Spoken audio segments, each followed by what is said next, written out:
Bonjour, je m'appelle Kamba Balapoukai, avocat au barreau de Bruxelles.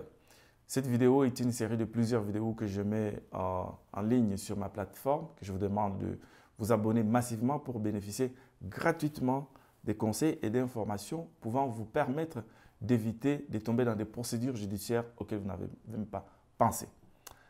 Je vais aborder la question de la responsabilité civile, le droit de la responsabilité civile, c'est-à-dire les rachats d'une voiture d'occasion. Donc souvent, les gens, surtout pendant cette période de digitalisation où tout le monde recourt sur les réseaux sociaux, l'on est attiré toujours par les apparences trompeuses. Comme qui dirait, tout ce qui brille n'est pas de l'or. Et si on n'a pas pris des précautions, mais on va tomber directement dans des conflits inutiles avec le vendeur. Quelles sont les précautions à prendre? La première des choses à faire, c'est de contacter immédiatement le vendeur par un recommandé ou par n'importe quelle voie. S'il n'est pas en mesure d'arranger l'affaire à l'amiable, vous pouvez, dans le premier cas, faire appel à l'expertise automobile.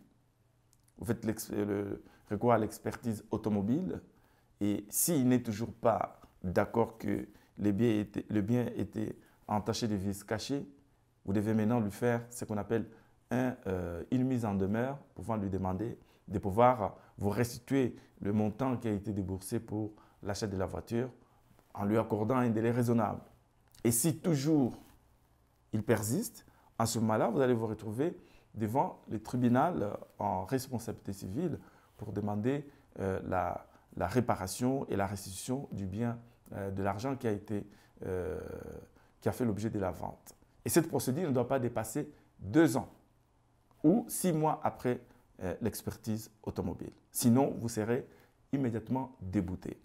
Je vous épargne de détails et si vous avez besoin d'informations et vous allez vous retrouver dans cette situation, les noms qui s'affichent en bas de cette vidéo vous permettra d'entrer rapidement en contact avec mon cabinet qui se chargera de votre dossier et vous aidera à pouvoir initier des procédures pour pouvoir obtenir le remboursement de votre argent. J'ai dit et je vous en remercie.